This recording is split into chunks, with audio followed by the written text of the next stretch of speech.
Terima kasih masih bersama saya Yohanes. Kali ini kita akan berbicara tentang bagian dari riset kami, yaitu adhesive joint. Kali ini kita akan membahas tentang constitutive equation atau constitutive model untuk memprediksi properties dari epoksi, yaitu properties tegangan dan regangannya.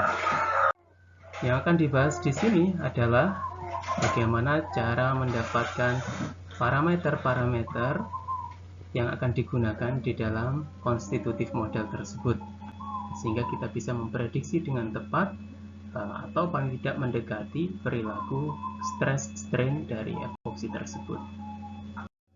Constitutive model adalah sebuah persamaan yang digunakan untuk memprediksi atau memperkirakan perilaku dari tegangan dan regangan dari material. Persamaan di dalam constitutive model ini dia menghubungkan antara gangguan dari luar yang biasanya berupa gaya atau tegangan dengan respon dari material, biasanya deformasi atau regangan.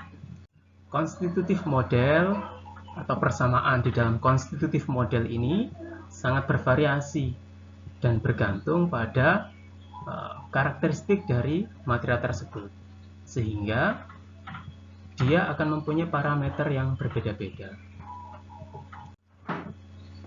Meskipun demikian, ada beberapa ahli yang membuat pendekatan model matematika atau membuat constitutive model ini sedemikian hingga kita bisa gunakan persamaan itu secara umum dengan memodifikasi parameter-parameternya.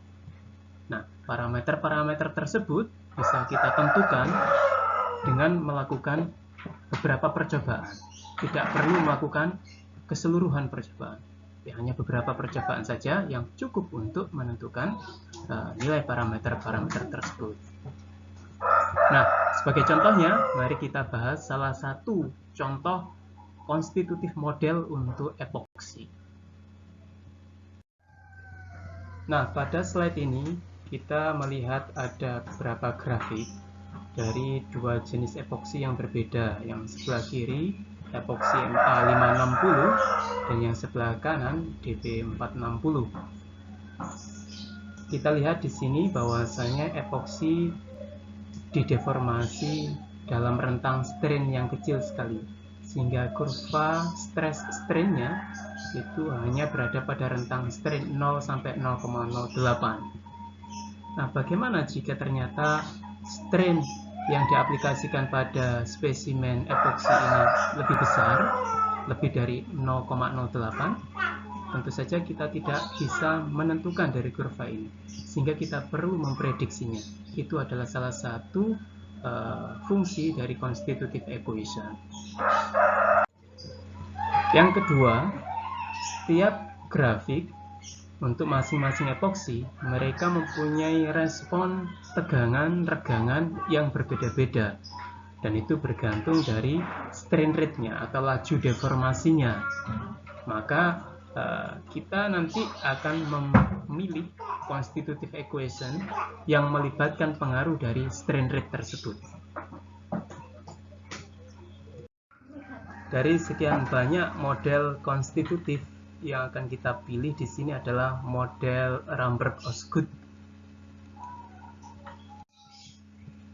Model Ramberg-Osgood mendefinisikan bahwasanya total deformasi atau total strain yang terjadi itu merupakan gabungan antara deformasi elastis dan deformasi plastis, sehingga dia membuat dua suku persamaan yang dihubungkan dengan superposisi atau penjumlahan. Suku yang pertama, sigma per E, mewakili deformasi elastis. Suku yang kedua, sigma per H, pangkat seper N, mewakili deformasi plastis. Ya, yang pertama, sigma per E, deformasi elastis. Sigma per H adalah deformasi plastis. Di mana sigma per E atau deformasi elastis itu akan sangat ditentukan oleh nilai Young modulusnya. Sedangkan untuk deformasi plastis akan ditentukan oleh strain coefficient karena nanti akan berkaitan dengan strength hardening. Nah, yang akan kita pelajari setelah ini adalah bagaimana cara menentukan nilai E, H, dan juga nilai N. Jika kita bisa menentukan nilai masing-masing parameter tersebut, maka kita akan bisa memprediksi kurva stress strain untuk tiap-tiap laju deformasi yang berbeda. Langkah pertama untuk memperoleh nilai parameter itu adalah kita harus mendapatkan kurva tegangan regangan pada beberapa tingkat laju deformasi atau pada strain rate yang berbeda. Kurva tegangan regangan ini bisa kita peroleh menggunakan eksperimen. Untuk laju regangan tinggi kita gunakan Split Hopkinson pressure bar, dan untuk laju regangan rendah atau quasi statik kita bisa gunakan uji tarik biasa. Setelah mendapatkan data eksperimen tersebut, mari kita lihat kembali persamaan Ramberg-Osgood ini. Seperti yang kita bahas sebelumnya, ada dua suku persamaan di sini. Persamaan untuk strain elastik dan strain plastis. Seperti yang ditunjukkan oleh grafik dan gambar di sebelah kiri. Di sana ada kurva tegangan regangan dari suatu material yang dideformasi pada laju regangan tertentu. Kemudian material akan berdeformasi. Mula-mula dia akan terdeformasi elastis, kemudian deformasinya bertambah besar sehingga melibatkan deformasi plastis. Dan bisa kita lihat di sana di bagian sumbu X-nya, deformasi total yang terjadi pada spesimen adalah gabungan dari deformasi elastis dan plastis. Kita bisa memodifikasi persamaan Ramberg-Osgood tersebut untuk mendapatkan parameter pada deformasi plastis saja. Kita pindah ruaskan suku persamaan yang mewakili deformasi elastik. Seperti yang ditunjukkan pada persamaan berikut. Nah, sekarang kita bisa memodifikasi lanjut untuk memperoleh nilai tegangan plastis, yaitu tegangan yang terjadi pada saat spesimen berdeformasi plastis. Nilainya akan menentukan nilai H, parameter H dan N sebagai fungsi dari deformasi plastis. Dan persamaan sekarang lebih mudah untuk dikaitkan karena H kita sudah mempunyai besarannya yang akan kita cari nanti H ini. Kemudian dia akan dikalikan dengan deformasi plastis epsilon P. Nah, epsilon P ini merupakan hasil modifikasi dari persamaan Ramberg-Osgood tadi, yaitu deformasi total dikurangi oleh deformasi elastis dibandingkan N. Kita tahu bahwasanya kurva tegangan regangan itu bersifat nonlinier, dan di dalam eksperimen tadi yang diperoleh juga bentuk kurva tegangan regangannya nonlinier. Dan ini akan menyulitkan kita kalau kita mau mendekati parameter-parameter yang ada di Ramberg-Osgood ini, sehingga kita akan menganalisa data hasil eksperimen itu dalam skala logaritmik, sehingga nanti akan mudah untuk dilinearkan. Jadi kurvanya akan mendekati kurva linear, dan itu akan sangat memudahkan kita dalam menentukan nilai parameter yang ada di dalam konstitutif model tersebut. Nah, sebelum menggambarkan kurva tegangan regangan hasil eksperimen itu dalam skala logaritmik, perlu kita cari tahu berapa besarnya nilai Young modulus untuk setiap kurva tersebut, untuk setiap laju deformasi, untuk setiap strain rate. Hal ini karena di dalam persamaan tegangan yang mengkaitkan tegangan dengan regangan plastis ada pengaruh dari modulus, Young modulus. Nah, untuk material polimer yang brittle seperti epoksi ini, kita tentukan batas elastisnya ada pada saat deformasi sebesar 0,2%. Dan seperti yang bisa kita lihat di sini pada grafik sebelah kanan, itu ada nilai Young modulus untuk setiap kurva, untuk setiap respon tegangan regangan yang berbeda pada laju regangan yang berbeda. Karena kita mempunyai 3 grafik di sini dengan laju regangan yang berbeda, maka kita memperoleh 3 nilai Young modulus yang berbeda. Dan bisa kita lihat di sini bahwasanya nilai Young modulus ini sangat sensitif terhadap perubahan laju regangan atau laju deformasi. Yang perlu kita jadikan perhatian di sini adalah nilai atau kuantiti dari Young modulus pada setiap laju regangan, pada setiap strain rate. Di sini pada saat laju deformasinya 10 pangkat min 3, maka dia memiliki nilai Young modulus kurang dari 1 gigapascal atau sekitar 0,5, kurang dari 0,5 gigapascal. Ketika ditambah laju deformasinya mendekati 10 pangkat min 1 per sekon, maka Young modulusnya akan meningkat, tapi masih tetap di bawah 1, sekitar 0,9 gigapascal. Nah, setelah deformasinya dinaikkan lagi lajunya menjadi hampir 1000, hampir 10 pangkat 3 atau 960 per sekon, maka nilai Young modulusnya naik lebih dari 4 gigapascal. Nah, nilai-nilai inilah yang akan kita gunakan untuk menentukan batas antara deformasi elastis dengan deformasi plastis. Setelah mendapatkan nilai Young modulus untuk masing-masing kurva, kita sekarang bisa menghitung. Seperti yang ditunjukkan pada sisi kanan slide ini adalah contoh perhitungan untuk mendapatkan nilai elastic strain dan plastic strain. Pada kolom 1 kita mempunyai data eksperimen, yaitu total strain yang terjadi pada material. Kemudian menggunakan batasan pada strain 0,02 yang kita tandai sebagai batas dari deformasi elastis, maka kita bisa menentukan berapa besarnya nilai strain yang terjadi pada saat itu. Maka kita dekati nilai modulus, kita dekati nilai strain tersebut, nilai elastic strain tersebut menggunakan Young modulus yang kita peroleh dari perhitungan sebelumnya.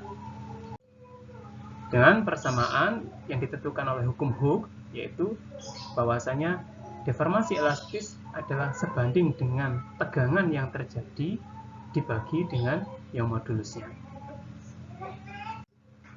Nilai deformasi elastis ini akan berubah-ubah tergantung dari besarnya nilai tegangan kerjanya.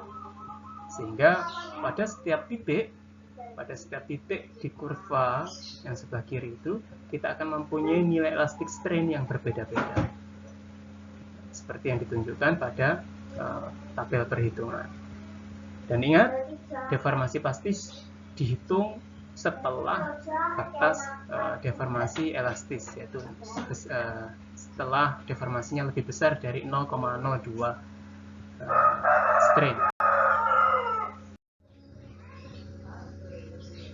Nah, dari hitungan plastic strain di sini yang sudah kita peroleh dari kalkulasi yang berkorelasi terhadap tegangan plastis di sini, kita gunakan untuk ngeplot gambar dengan skala logaritmik seperti yang ditunjukkan pada grafik di sini. Kita lihat, karena kita punya 3 strain rate, akan ada 3 kurva di sana. Kemudian gambarnya yang akan kita peroleh adalah seperti titik-titik ini, data dari eksperimen kita. Kita bisa menggunakan regresi linear. Kita lihat di sini polanya cenderung untuk linear, meskipun ada sedikit lengkungan, tapi kita anggap ini linear, sehingga kita dekati dengan curve fitting atau regresi linear di sini. Untuk ketiga strain rate, dia mempunyai kemiringan yang sama, gradien yang sama, sehingga kalau dilihat di sini dari persamaan log yang di sini, ini setara seperti persamaan Y sama dengan A plus N kalikan B atau X ini. Nah, di sini Y sebagai fungsi X, A ini adalah konstanta. Kita lihat di sini bahwasanya N gradien itu diwakili oleh kemiringan tiap garis. Kita lihat 3 garis yang memiliki gradien hampir sama. Maka kita simpulkan di sini bahwasanya N, nilai N ini independen. atau tidak dipengaruhi oleh strain rate, karena kemiringan tiap garis pada strain rate yang berbeda-beda tetap sama, sehingga nilai n ini independen terhadap strain rate. Namun sebaliknya, untuk nilai H yang ditentukan oleh konstanta A ini, kita bisa lihat nilai H di sini yang ditunjukkan adalah berbeda-beda untuk masing-masing strain rate. Ketika strain rate-nya bertambah besar ke atas, maka nilai H-nya juga akan bertambah besar. Nah, di sini log H jika menggunakan persamaan yang ada di dalam grafik, dicantumkan di grafik di sini, kita lihat bahwasanya nilai H bisa ditentukan jika plastik strain ini nilainya sama dengan 1. Kalau plastik strain ini nilainya sama dengan 1, maka nilai sigma akan sama dengan nilai H, atau log sigma sama dengan log H. Maka kita bisa gunakan ini untuk mencari berapa besarnya H. Nah, di sini kita punya 3 nilai untuk H yang berbeda. Di sini berarti H dependent terhadap strain rate. Dependensi H terhadap strain rate dapat kita nyatakan sebagai sebuah persamaan eksponensial di sini, seperti yang ditunjukkan pada persamaan bagian ini. Nah, di sini kita harus mengetahui berapa besarnya parameter C dan D untuk menentukan keterkaitan H terhadap strain rate. Untuk itu, kita perlu menggambarkan H sebagai fungsi strain rate dalam satu grafik lagi, grafik yang lain. Nah, hasil perhitungan sebelumnya, di mana kita sudah bisa menentukan berapa nilai H, kita gunakan untuk menggambar pada sumbu vertikalnya untuk nilai H-nya. Sedangkan strain rate yang berkaitan dengan H tersebut digambarkan pada sumbu X. Kita mempunyai 3 kurva eksperimen, masing-masing pada strain rate 10 pangkat min 3, 10 pangkat min 1, dan 10 pangkat 3. 960 dianggap 1000. Dan masing-masing memiliki nilai H yang berbeda-beda seperti hasil sebelumnya. Maka kita bisa mendapatkan titik-titik ini. Kita bisa mendapatkan titik untuk kurva yang pertama, H untuk kurva yang pertama, H untuk kurva yang kedua, dan H untuk kurva yang ketiga. Sama, nilai 1, 2, dan 3 ini kita dekati dengan linear, pendekatan linear. Ini cara yang paling mudah. Jadi skala log ini mengakibatkan hampir semua hubungan bisa dipandang sebagai hubungan linear dengan skala logaritmik ini. Maka kita akan bisa menentukan berapa besar masing-masing parameter untuk C dan D. Setelah kita menggambarkan nilai H pada strain rate tertentu, pada tiap strain rate, kita bisa menggunakan persamaan logaritmik ini untuk menentukan berapa nilai C dan D untuk masing-masing nilai H.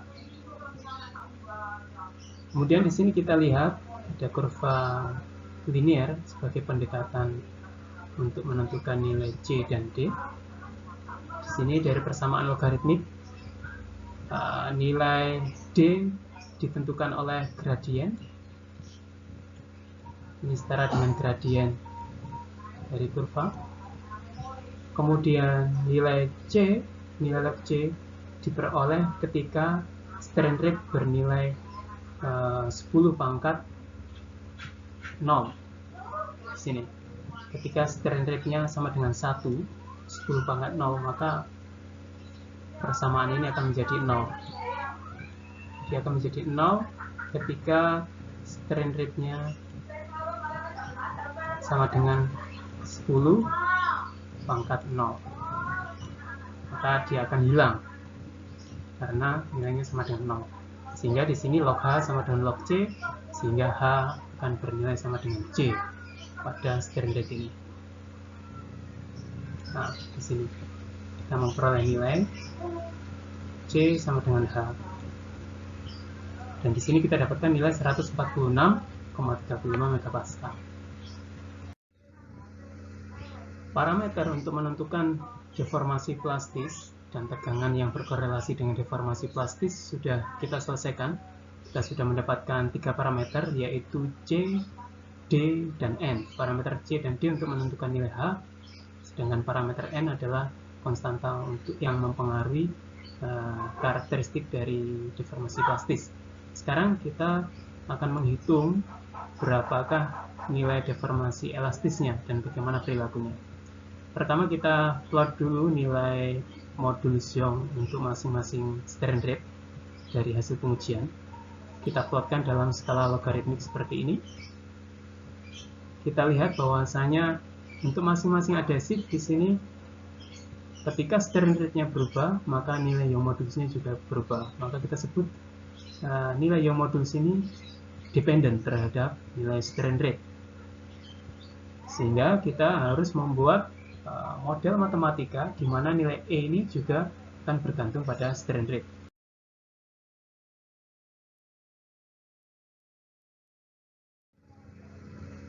Kita modelkan pengaruh strain rate terhadap Young modulus dalam fungsi yang sederhana, fungsi eksponensial seperti ini. Kita punya parameter A dan B yang harus ditentukan. Maka kita coba plot grafik yang sebelumnya dalam skala logaritmik. Kita rubah dulu persamaannya menjadi persamaan logaritmik seperti ini. Kemudian kita plotkan nilai Young modulus untuk setiap strain rate yang berbeda. Di sini kita punya Young modulus untuk strain rate yang pertama, kurva yang pertama, kurva yang kedua, dan kurva yang ketiga. Kemudian kita dekati dengan kurva linear. Kita pakai least square regression untuk mendapatkan persamaan garis linear ini. Di sini kita lihat bahwasanya nilai B ini adalah gradien kemiringan dari kurva atau garis regresi. Kita dapatkan nilai 0,178. Kemudian nilai A ini kita peroleh ketika strain rate-nya bernilai 10 pangkat 0 atau 1.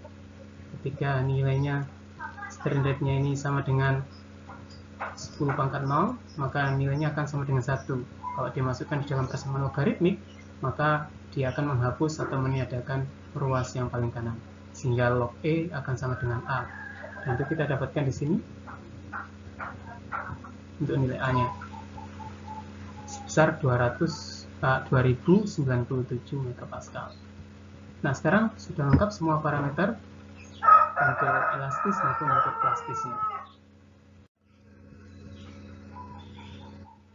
Nah, sekarang kita bisa merubah, memodifikasi persamaan Ramberg-Osgood ini menjadi persamaan yang sudah kita pecah berdasarkan parameter yang kita tentukan tadi, di mana E yang dipengaruhi oleh strain rate kita gantikan dengan persamaan seperti ini.